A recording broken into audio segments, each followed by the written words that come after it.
Stanbury here, Mum on the Run. I just wanted to share a few tips with you about how to choose a sofa, the size, the proportions, the dimensions and the fabric, to really get an understanding of what works in what room and what you should look for when you're choosing a sofa, because obviously it's a big investment piece and you want it to stand the test of time and live up to all the events that go on in the house with children and dogs and dinner parties and blah blah blah blah. So come with me and I'm going to start in the sample section. But what's really important is you start off with a colour scheme, and whether it's a kitchen, a snug, a cinema room, a drawing room, a formal room, a more cosy area, a bedroom, you really want to have your colour palette all laid out. But I would say today we're going to choose a sofa that would go in a sitting room. So it's not a snug and it's not a kitchen. I would choose slightly different sofas for those areas. I would say in a kitchen you want something that's really going to stand the test of time. Cooking smells, dogs, children, people sitting down with maybe dirty hands. So you want something that's really practical, and I would choose a slightly better, harder wearing fabric that you can wipe down. But today we're going to look at a sofa for a sitting room or a drawing room. And this is going to be not a too formal room. It's going to be slightly relaxed but quite smart and elegant. So we're going to start by having a look at the samples, pick out a neutral colour for the sofa, which I think is safe. I then dress it up with cushions in different colours or throws in different colours. But I think if you choose a neutral sofa, you can then move it around. If you move house, you can put it into the new room. I just think it's a safer bet than choosing a really bold colour on a sofa.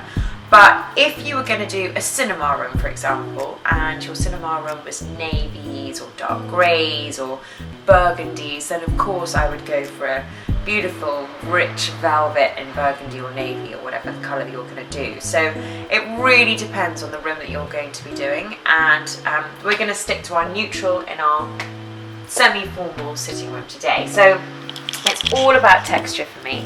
I love a neutral colour with a lot of texture on it. So I don't want it to be uncomfortable to sit on, obviously, and I have got 2 cats, so I've got to consider the pulling, but I'm going to assume that I can shut the door to this room and the cats won't be on this sofa.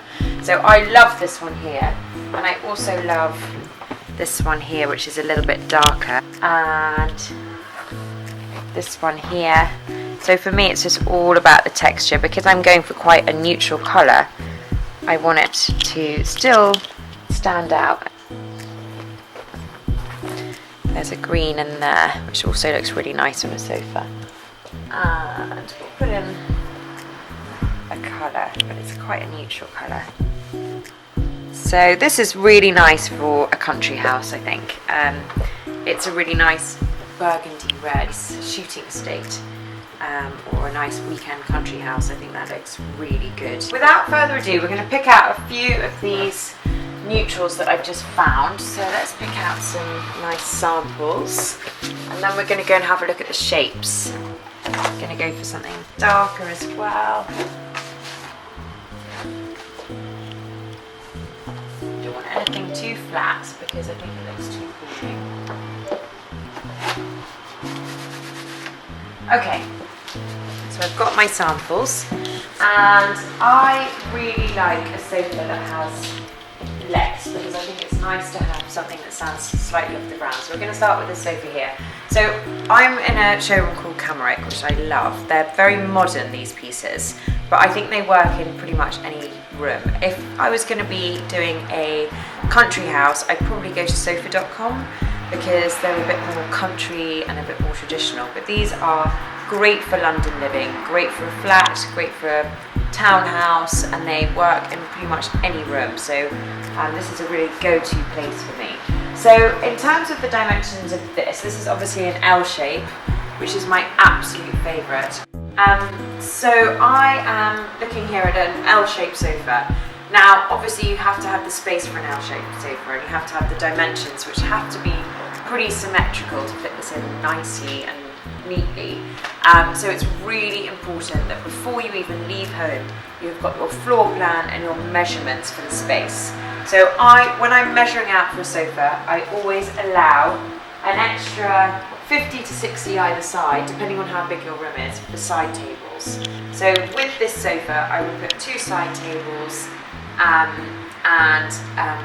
you know, somewhere to put your coffee, your drink, a side lamp if you need to.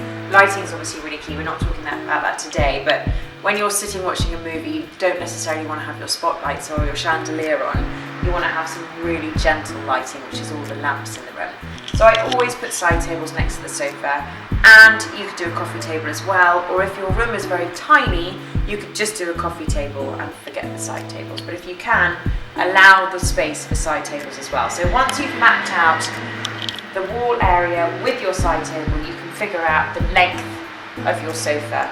You will either go for a sofa that's just straight, or if you can, my favourite sofas are the L shape. It's just the perfect place to watch a movie. You can lie down on it so it becomes a day bed, and if you've got kids like me, you can all cozy up on the same sofa rather than having to split on 2 sofas, which you have to do if you don't have the L shape. You often have 2 sofas facing each other, or you can make an L shape in a room with a slightly smaller sofa and a slightly longer sofa.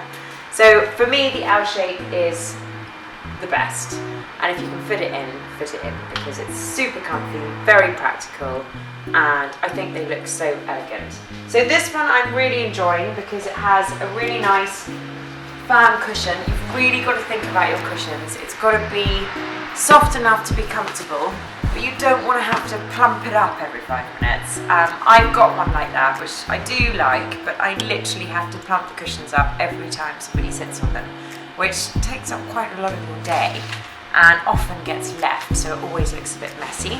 So the plumpness of your cushions is really key. And I always just lay out the samples that I like on the sofa in different lights, because everything looks different in different lights.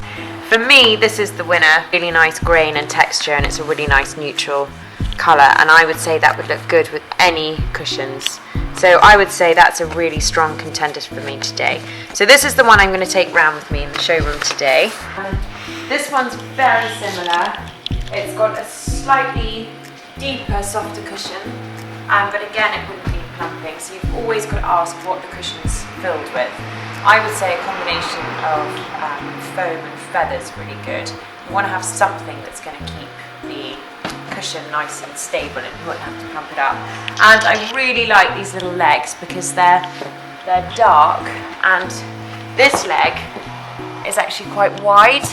It just disappears into the sofa, which I really like, so you can't really see it, but I think a leg is really important because quite often it gets fluffy, or if you have a rug, you really want to be able to go underneath it, and if it's too on the floor without any suspension, it can get really dirty at the bottom and really scuffed. I'll talk to you a little bit about cushions, and then that is my intro into buying a sofa. So cushions are really important on a sofa. They add colour, they add depth, they add coziness, and they are great to lie on if you've got the kids and watching a movie. So always choose a colour pop for your cushions. Something that works well with the sofa colour, which should be neutral in my opinion, and something that's going to give you a little bit of fun and a little bit of a talking point. So always add your colour in the cushions. I hope that's been helpful, and email me any questions. I've got a website with my email address on it. More than happy to help, and happy sofa hunting. It's a big decision, so make the right one. Take care, see you.